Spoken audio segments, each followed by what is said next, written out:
Dear student, আশা করি সবাই ভালো আছো। তো আমি আগের ভিডিওতে সেট সম্পর্কে প্রাথমিক আলোচনা করেছিলাম। তো বাকি আলোচনাটুকু এই ভিডিওতে তোমাদেরকে করে দেখাবো। আশা করি তোমরা ভিডিওটা প্রথম থেকে শেষ পর্যন্ত দেখবে, তাহলেই সেট সম্পর্কে তোমার যে সাধারণ বা ফান্ডামেন্টাল যে কনসেপ্টগুলো আছে সেগুলো তোমরা ভালোভাবে বুঝতে পারবে। চলো আজকের আলোচনা শুরু করা যাক।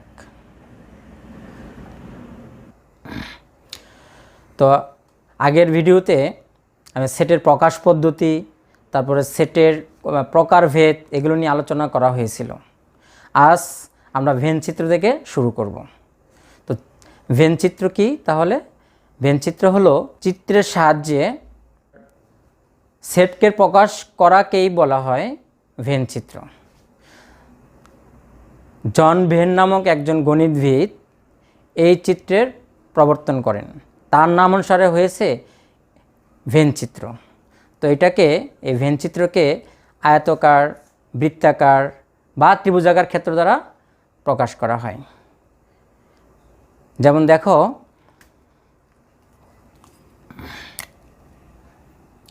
তো আমরা আয়তাকার ক্ষেত্র দ্বারা যদি প্রকাশ করি, তো এই জায়গায় একটা আয়তাকার ক্ষেত্র অঙ্কন করলাম।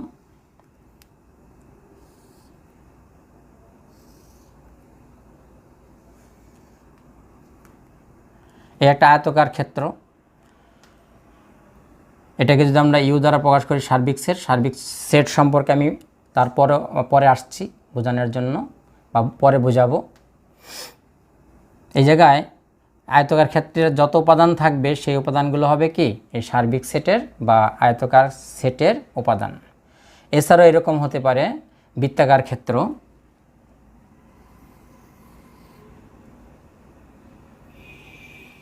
যেমন এ একটা সেট আর বি আর একটা সেট। এই সেটের উপাদান 1, 2, 3 আর বি সেটের উপাদান 3, 4, 5। তাহলে এই জায়গায় এ এবং বি যে সেট দুইটা আছে, এই সেট দুইটাকে চিত্রের মাধ্যমে প্রকাশ করা হয়েছে। তাহলে আমরা এ সেটের উপাদান কি কি পাচ্ছি? এই জায়গায় 1, 2, 3 আর বি সেটের উপাদানগুলো হবে 3, 4 এবং 5। তাহলে দেখো এই জায়গায় সেটকে চিত্রের মাধ্যমে প্রকাশ করা হয়েছে। তাহলে এই সেটকে চিত্রের মাধ্যমে আমরা সহজভাবেই এভাবে প্রকাশ করা যায়। তারপরে আবার আরেকটা চিত্র অঙ্কন করি। এই জায়গায় কমন উপাদান অবশ্য 3 ছিল, আবার যে এরকমও হতে পারে।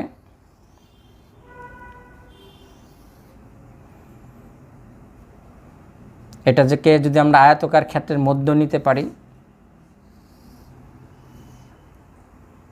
আয়তাকার ক্ষেত্রের মধ্যে নিলে এই জায়গায় এই সেটটা, এই জায়গায় এ একটি সেট আর বি আর একটা সেট। এই জায়গার উপাদান যদি এ দিলাম, এটা বি, সি, ডি, ই।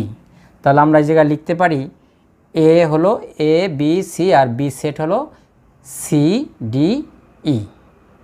তাহলে আমরা এইভাবে প্রকাশ করতে পারি, এইভাবে প্রকাশ করতে পারি, আবার এইভাবেও প্রকাশ করতে পারি, মানে এই দ্বারা আয়তাকার ক্ষেত্র দ্বারা। বা আয়তাকার ক্ষেত্রের ভিতরে ত্রিভুজ ক্ষেত্র দিয়েও এই বিভিন্নভাবে চিত্রের মাধ্যমে ভেন চিত্রকে সেটকে প্রকাশ করতে পারি। আচ্ছা, তারপরে দেখো তোমাদের এই ভেন চিত্রের পর আমরা আলোচনা করব উপসেট নিয়ে। একটি সেট যদি এ হয় এবং তার উপাদান 1, 2, 3, 3টে উপাদান নিলাম। তো এই সেটের থেকে যতগুলো সেট তৈরি করা হবে সেই সেটগুলো হবে উক্ত এ সেটের উপসেট। তাহলে আমরা এ সেট থেকে কতগুলো উপসেট তৈরি করতে পারবো? তাহলে এ সেট থেকে আমরা যে উপসেটগুলো তৈরি করতে পারবো সেগুলো হলো এ এর উপসেটগুলো হলো, শুধু 1 নিয়ে একটা উপসেট তৈরি করা যায়, শুধু 2 নিয়ে করা যায় একটা, শুধু 3 নিয়ে একটা উপসেট তৈরি করা যায়, আবার আমরা দুইটা করে উপাদান নিতে পারি 1 2, তারপরে নিতে পারি 2 3, এভাবে আমরা আবার 1 3 নিয়ে করতে পারি। আর প্রত্যেকটা সেট তার নিজের একটা উপসেট, সেজন্য 1 2 3 একটা উপসেট হবে। আর ফাঁকা সেট হলো সকল সেটের উপসেট। আমরা এই জায়গায় শুধু সেকেন্ড ব্র্যাকেটও দিতে পারি, তাও ফাঁকা সেট বোঝাবে। তাহলে এই জায়গায় কয়টা উপসেট হলো এ সেটের? টোটাল 1 2 3 4 5 6 7 8, তাহলে 8টা উপসেট হলো কার? এ সেটের। এই সেটের উপাদান ছিল কয়টা? 3টা, উপসেট হলো 8টা। তার মানে প্রত্যেকটা সেট তার নিজের একটা উপসেট, ফাঁকা সেট সকল সেটের উপসেট। তো এই উপসেটের সংখ্যাকে আমরা টু দি পাওয়ার n দ্বারা প্রকাশ করতে পারি। এটা হলো উপসেটের সংখ্যা।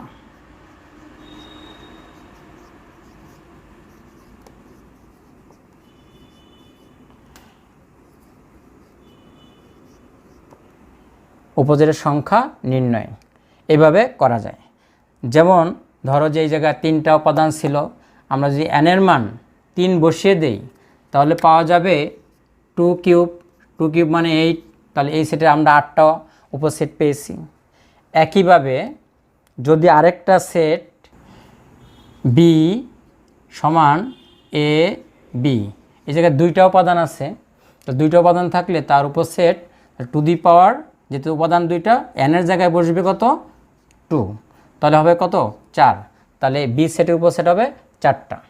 আর বি উপসেটকে যেভাবে প্রকাশ করা হয়, যেমন আমি আরেকটা সেট লিখি, সি একটা সেট 2 3 4 5 6, আর ডি একটা সেট 3 5। তাহলে এই জায়গায় ডি সেটের মধ্যে যে উপাদানগুলো আছে 3 এবং 5, 2টা উপাদানই সি সেটের মধ্যে আছে, সুতরাং ডি হবে সি সেটের উপসেট। তো উপসেটের যে চিহ্নটা সেটা হলো এরকম, ডি উপসেট সি। মানে যেহেতু প্রত্যেকটা সেট তার নিজের একটা উপসেট, সেজন্য উপসেটের চিহ্ন এভাবে দিয়ে নিচে একটা দাগ দিতে হবে। তার মানে এটা দিয়ে বোঝাবে যে প্রত্যেকটা সেট তার নিজের একটা উপসেট, সেই জন্যই উপসেটের চিহ্নটা হলো এরকম। তার ডিটা হলো সি এর উপসেট। কিন্তু আমরা যদি এই জায়গায় আরেকটা উপসেট নেই, মনে করো বি একটা সেট, তার উপাদান আছে 2 5 7, তাহলে এই জায়গায় বি সেটটা সি সেটের উপসেট হবে না, কারণ এই জায়গায় সি সেটের মধ্যে আছে 2 3 4 5 6, কিন্তু এই জায়গায় 2 এবং 5 ঠিক আছে, কিন্তু 7 সি সেটের মধ্যে নেই। সে কারণে তোমার বি সেটটা সি সেটের উপসেট হবে না। তাহলে আমরা এটা এইভাবে লিখতে পারি, বি উপসেট নয় কার? সি এর। তাহলে আমরা এইভাবে লিখতে পারি এটাকে। তারপরে একইভাবে যদি আমরা আরও সেট লিখি, যেমন এক্স একটা সেট, তার উপাদান ই এফ জি এইচ, এই 4টা উপাদান। তাহলে এই এক সেটের উপসেট কয়টা হবে? কারণ আমরা জানি যে উপসেট নির্ণয়ের সূত্র হলো টু দি পাওয়ার n। তাহলে টু দি পাওয়ার n, এই জায়গায় n এর মান কী বসাবো? আমরা n এর মান বসাবো 1 2 3 4। তাহলে এই জায়গায় এক সেটের 4টা উপাদান আছে, সেজন্য আমরা n এর পরিবর্তে 4 বসাবো। বসালে তার টু দি পাওয়ার 4 সমান কত? 16। তাহলে এই যে এক সেটটা আছে, এই সেটের উপসেট হবে কয়টা? 16টা। একইভাবে মনে করো আরেকটা সেট ওয়াই, তার উপাদান 1 2 3 4 5, আচ্ছা 5টা আছে। তাহলে এই সেটের উপসেট কয়টা হবে? এই সেটের উপসেট হবে টু দি পাওয়ার n। তাহলে n এর মান কত এই জায়গায়? 5। তাহলে টু দি পাওয়ার 5, তাহলে হবে 32। তাহলে আমরা খুব সহজেই এই সূত্রটা দ্বারা, এই যে সূত্রটা আছে বা এটা দ্বারা আমরা খুব সহজেই উপসেটের সংখ্যা নির্ণয় করতে পারবো। যেহেতু নৈবিত্তিকে আমাদের এবার বের করতে গেলে তো অনেক সময় লাগবে উপসেটের সংখ্যা বের করতে গেলে, তাহলে সূত্রে এই জায়গায় টু দি পাওয়ার n যে রাশিটা আছে সূত্র বলি বা রাশি যাই বলি না কেন, এই জায়গায় যদি শুধু এনের মানটা বসিয়ে দেই, উপাদানের সংখ্যা যা থাকবে সেটা যদি বসিয়ে দেই, তাহলে আমরা উপসেটের সংখ্যাটা পেয়ে যাচ্ছি। তাহলে এইভাবে উপসেট তোমার করা হয়, নির্ণয় করা হয়। যদি আর সংখ্যা বলে যে উপসেট কি কি হবে, তখন এইভাবে আমাদেরকে কি আগে যেভাবে দেখিয়েছি সেভাবে দেখিয়ে দিতে হবে। এখন আমরা পরে যে আলোচনা করব প্রকৃত উপসেট কি। প্রকৃত উপসেট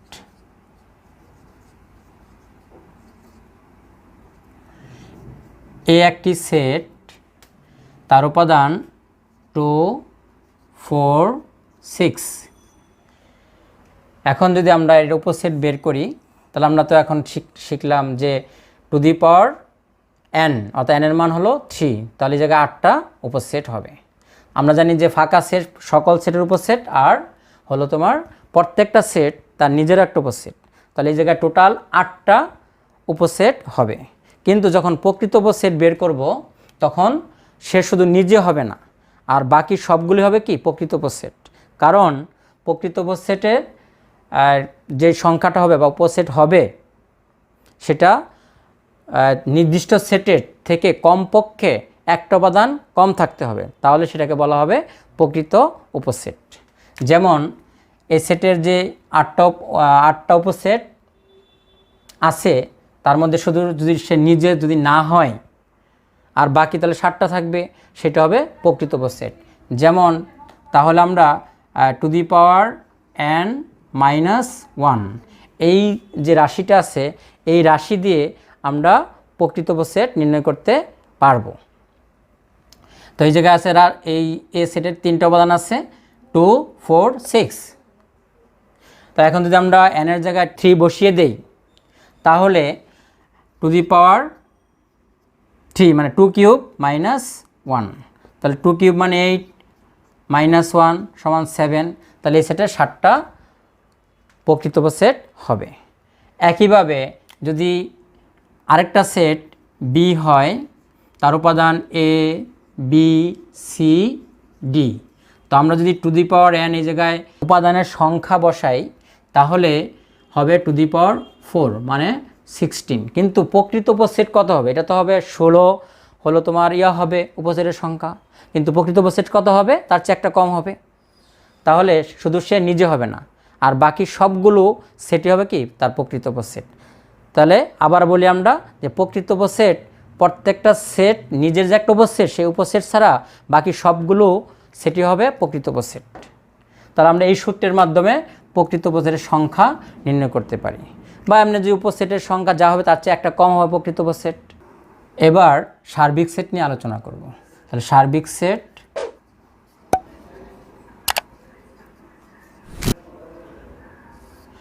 সেট হলো আলোচনাধীন সকল সেট একটা নির্দিষ্ট সেটের উপসেট। তাহলে ওই নির্দিষ্ট সেটকে উপসেটগুলোর সাপেক্ষে সার্বিক সেট বলা হবে। আর সার্বিক সেটকে ইউ প্রতীক দ্বারা প্রকাশ করা হয়। এই বড় হাতের ইউ প্রতীক দ্বারা সার্বিক সেটকে প্রকাশ করা হয়। আর সার্বিক সেটে যদি আমি একটু বর্ণনা দেই, পৃথিবীটা যদি একটি সেট হয়, তাহলে পৃথিবীতে অনেক বস্তু আছে। এই বস্তুগুলো থেকে, যেমন মনে করো মহাদেশ, আমাদের 7টা মহাদেশ, 7টা মহাদেশের সেট। মহাসাগর আছে 5টি মহাসাগরের সেট। তাহলে এই পৃথিবীরই কিছু কি স্থান বা কি জলভাগ বা স্থলভাগ যাই হোক না কেন, এগুলো নিয়ে যে সেটগুলো তৈরি হবে, প্রত্যেকটা সেটে হবে কি পৃথিবীর উপসেট হবে। আর এই উপসেটগুলোর সাপেক্ষে পৃথিবীকে বলা হবে কি সার্বিক সেট। যদি আমরা বুধ, শুক্র, মঙ্গল, বৃহস্পতি, নেপচুন ইত্যাদি গ্রহগুলোর নাম বলি, যদি একটা সেট তৈরি করি, তাহলে সেই সেটগুলো আবার তোমার ওই সার্বিক সেট যে পৃথিবী তার উপসেট হবে না, কারণ এগুলো পৃথিবীর বাইরে একটা আলাদা আলাদা গ্রহ। পৃথিবী একটা গ্রহ, তো জানোই সবাই। তাহলে সার্বিক সেট হলো এমন একটা সেট যে সেটের উপাদান হয় কি অন্যান্য সেটগুলোর প্রত্যেকটা হবে কি ওই সার্বিক সেটের উপসেট। আচ্ছা, তাহলে সার্বিক সেটকে তো ইউ দ্বারা প্রকাশ করা হয়। মনে করো ইউ সার্বিক সেট, তার উপাদান 1, 2, 3, 4, 5, 6। আচ্ছা, আমি 6টা নিলাম। আর এ হলো যে কোনো একটা সেট, আর এই সেটের উপসেট হতে হবে 2 3 5 6। আবার বি আরেকটা সেট, এটার উপাদান 1 3 তারপরে 6।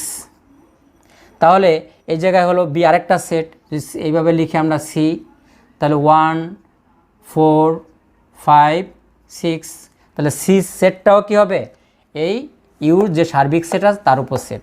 তাহলে এই জায়গায় এ বি সি প্রত্যেকটার উপাদানেই সার্বিক সেট ইউ সেটের মধ্যে আছে।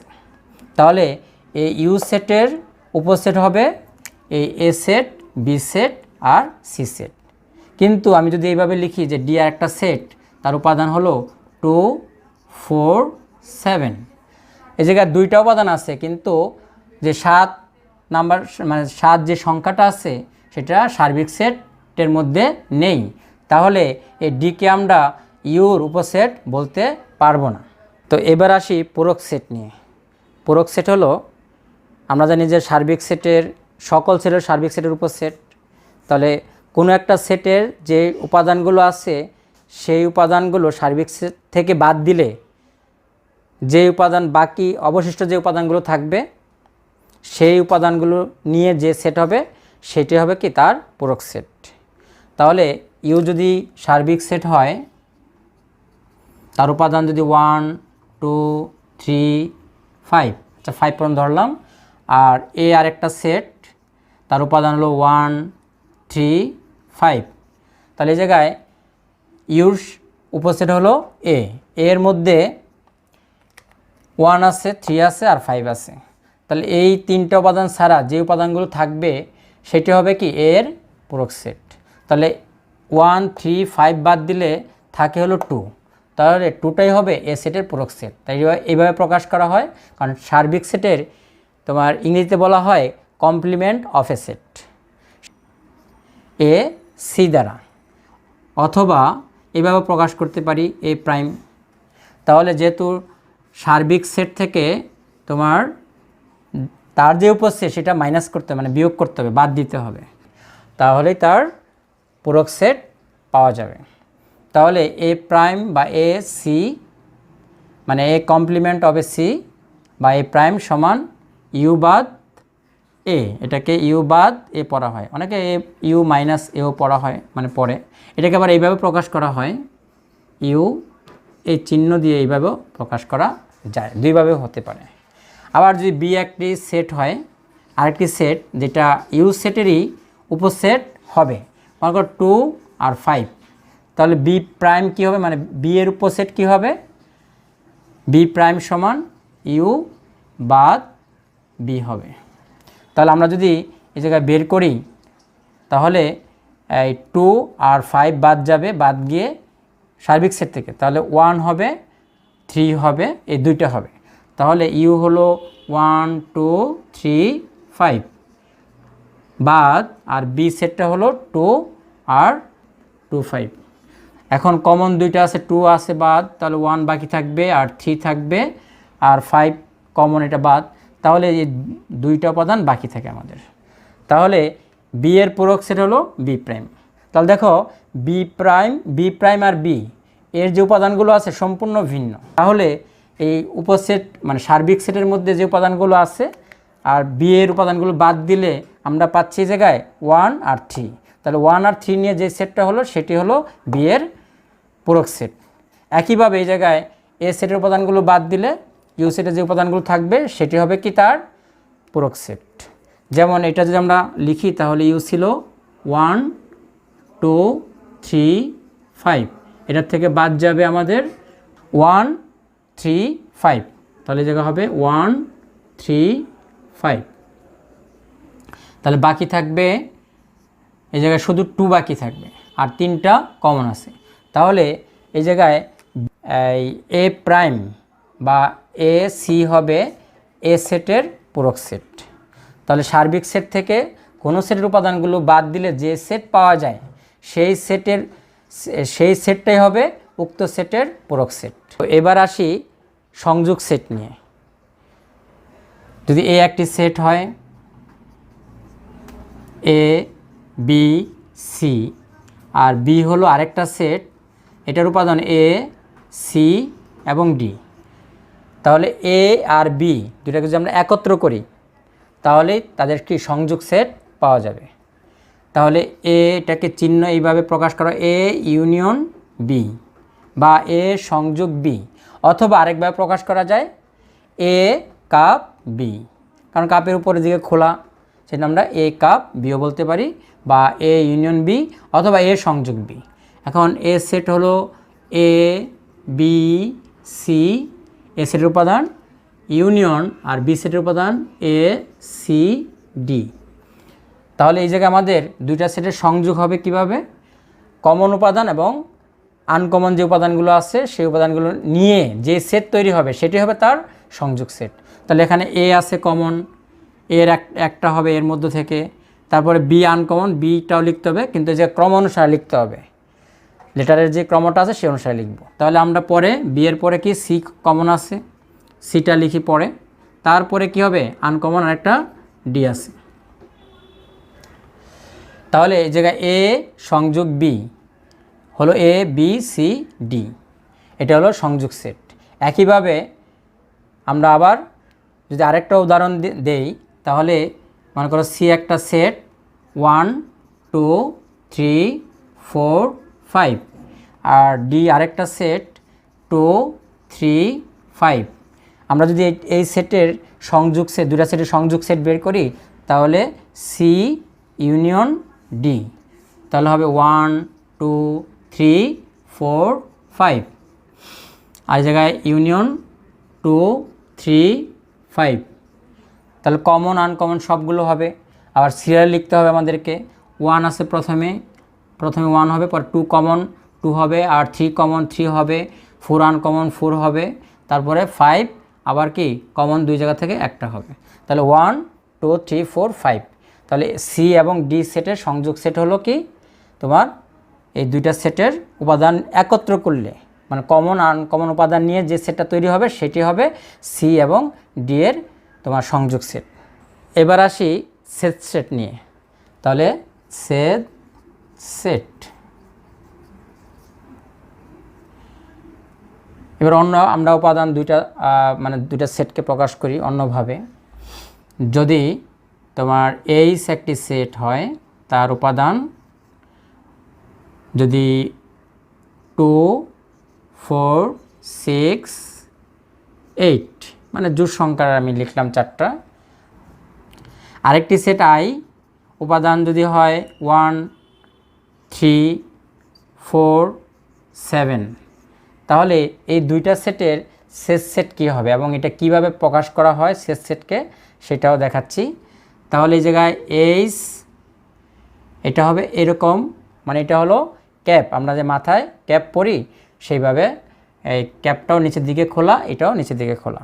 তাহলে এইচ ক্যাপ আই, তাহলে হবে এইচ এবং আইয়ের শেষ সেট হবে। তো শেষ সেটকে এই চিহ্ন দ্বারা প্রকাশ করা হয়। তো এটা আমরা তিনভাবে পড়তে পারি, এইচ সেট আই অথবা এইচ ক্যাপ আই এবং এইচ ইন্টারসেকশন আই। তো এটাকে ইন্টারসেকশন আমরা পড়তে পারি, ইন্টারসেকশন। তো আমরা বেশিরভাগ ক্ষেত্রেই ইন্টারসেকশনেই পড়ব। তাহলে এইচ ইন্টারসেকশন আই। তাহলে যদি এটা হয় তাহলে এই জায়গায় শুধু কমনগুলো হবে। তোমরা যেই বীজগণিতে গসাগু করো, এই গসাগুর শুধু কি হয় প্রথম রাশি দ্বিতীয় রাশি তৃতীয় রাশির কমন উপাদানগুলো হয়। তো এই শেষ সেটের মধ্যেও দুইটা সেটের মধ্যে যে কমন উপাদানগুলো আছে সেই কমন উপাদানগুলো নিয়ে হবে কি শেষ সেট। তাহলে এই জায়গায় আছে এই সেটের মধ্যে আছে 2 4 6 8 ইন্টারসেকশন, আর আই সেটের উপাদান হলো 1 3 4 7। তাহলে আমরা যে কমন উপাদানগুলো পাবো সেগুলো লিখবো আর বাকিগুলি বাদ যাবে। তাহলে কমন কি কি আছে, কমন আছে এবং সিরিয়ালে লিখতে হবে। এই জায়গায় 4 আছে, এই জায়গায় 4 আছে, কিন্তু এই জায়গায় 1, এই জায়গায় 1 আছে, এই জায়গায় 1 নেই, তাহলে এটা হবে না। আবার 2 এই জায়গায় আছে কিন্তু এই জায়গায় নেই, তাহলে এটাও হবে না। 6 এই জায়গায় আছে কিন্তু এই জায়গায় নেই। 7 আবার 8 আছে এই জায়গায় নেই। 7 এই জায়গায় আছে আর এই সেটের মধ্যে নেই। তাহলে আমাদের শুধু একটা উপাদানে আছে কি কমন। তাহলে এই দুইটা সেটের সংযোগ সেট হবে কি 4, মানে একটাই উপাদান। এই হলো তোমাদের শেষ সেট। তাহলে এভাবে আমি আরেকটা উদাহরণ দিতে পারি। যদি এ একটি সেট হয় A B C, R B আরেকটা সেট হয় এ বি এবং ডি, তাহলে এ ইন্টারসেকশন বি সমান হবে এ বি সি। আর যদি আমরা পরেরটা বসাই ইন্টারসেকশন এ বি ডি, তা দুটার মধ্যে কমন হলো কি আছে, এ আছে আর বি আছে, আর বাকিগুলো আনকমন। তাহলে এ আর বি সেটের শেষ সেট হবে এ আর বি, মানে দুইটা উপাদান নিয়ে শেষ সেট হবে তার। এ হলো শেষ সেট। এবার আসি নিঃশেষ সেট নিয়ে। তো নিঃশেষ সেট হবে দুইটা সেটের মধ্যে কোনো যদি কমন উপাদান না থাকে, তাহলে যে সেটটা তৈরি হবে তার মধ্যে কোনো কমন উপাদান বা একই রকম উপাদান থাকবে না, অর্থাৎ তারা পরস্পর নিঃশেষ সেট হবে। যেমন ধরো যে এ একটি সেট, তার উপাদান হলো 2 3 5, আর বি আরেকটা সেট, তার উপাদান হলো 1 4 6। তো দুইটা সেটের মধ্যে কোনো কমন উপাদান নেই। এই জায়গায় আছে 2 3 5, কিন্তু এই জায়গায় হলো কি 1 4 6। এখন যদি আমরা এটা নির্ণয় করি এ ও বি এর নিঃশেষ সেট, তাহলে এটা হবে এরকম। আচ্ছা, আমরা ভেনচিত্রের মাধ্যমে দেখাতে পারি। যদি এ একটি সেট হয় এ, তাহলে তার উপাদান হলো কি তোমার 2 3 5, আর বি আরেকটা সেট, এই সেটের উপাদান হলো 1 4 6। তাহলে দেখো দুইটা সেটের মধ্যে কোনো কমন উপাদান নেই, সেজন্য একটা সেট আরেকটা সেটকে কী করবে না, ছেদ করবে না। তাহলে এটা এক ধরনের শেষ সেট, যে শেষ সেটের কোনো কমন উপাদান যদি না থাকে তাহলে সেই সেটটাও কি নিঃশেষ সেট হয়ে যাবে। তাহলে এই জায়গায় দুইটা সেট আমরা যদি এইটা এইভাবে লিখি যে এ ইন্টারসেকশন বি, তাহলে 2 3 5 ইন্টারসেকশন, আর বি সেটের উপাদান হলো 1 4 6। তাহলে দেখো যে কোনো কমন উপাদান নাই, তার মানে কি হবে অরি বা ফাঁকা সেট। তাহলে দুইটা সেটের যদি তোমার শেষ সেট বের করি এবং যদি কোনো কমন উপাদান না থাকে, তাহলে সেই সেটটাও তোমার হয়ে যাবে কি নিঃশেষ সেট। তাহলে এটা আমরা নিঃশেষ সেটটা এইভাবে প্রকাশ করতে পারি। কিন্তু শেষ সেটের বেলায় আবার একটার সাথে আরেকটা কি, একটার মধ্যে আরেকটা প্রবেশ করবে না কমন উপাদান যদি থাকে। তাহলে এইভাবে নিঃশেষ সেট হলো, অর্থাৎ যে সেটের কোনো কমন উপাদান নেই সেই সেটকে বলা হয় নিঃশেষ সেট। তো আজ এই পর্যন্তই সেটের যেই প্রাথমিক ধারণাগুলো ছিল সেটা সম্পর্কে আমি আলোচনা করার চেষ্টা করেছি। তো তোমাদের কাছে আমার একটাই অনুরোধ থাকবে যে আমার যেই ভিডিওটা সেটা যদি তোমাদের যদি ভালো লাগে তাহলে অবশ্যই লাইক করবে, আর যারা এখনও সাবস্ক্রাইব করনি তারা সাবস্ক্রাইব করে নিবে, যেন আমি পরবর্তী ভিডিও দিলে তোমরা সেগুলো পেয়ে যাও তাড়াতাড়ি এবং দেখতে পারো। আশা করি তোমাদের উপকারে লাগবে। সবাই ভালো থাকবে, সুস্থ থাকবে, নিরাপদে থাকবে। সবাইকে ধন্যবাদ।